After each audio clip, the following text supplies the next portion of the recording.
What inspired me to write the short story was I always wondered. Time has always intrigued me because time travel, everything. So in this one, I was like, what if I personified time and made it care about someone who is aging and is about to die? And in the poem, or in the short story, she's looking through a scrapbook and she's thinking about all the time she's spent in her life, and then time shows up as a person and she has a conversation with him. And he's like, remember when you hated me?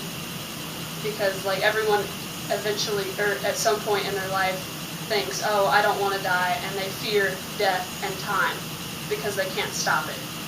And then at the end, she kind of welcomed him in, which I thought I really liked, and it was fun to write.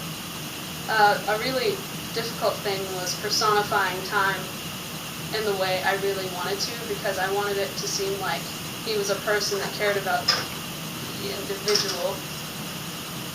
But I really enjoyed being able to show that and show it through a scrapbook.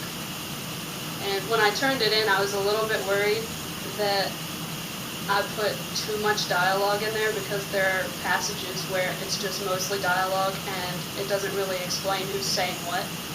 But at the end, it turned out okay, and I really enjoyed it.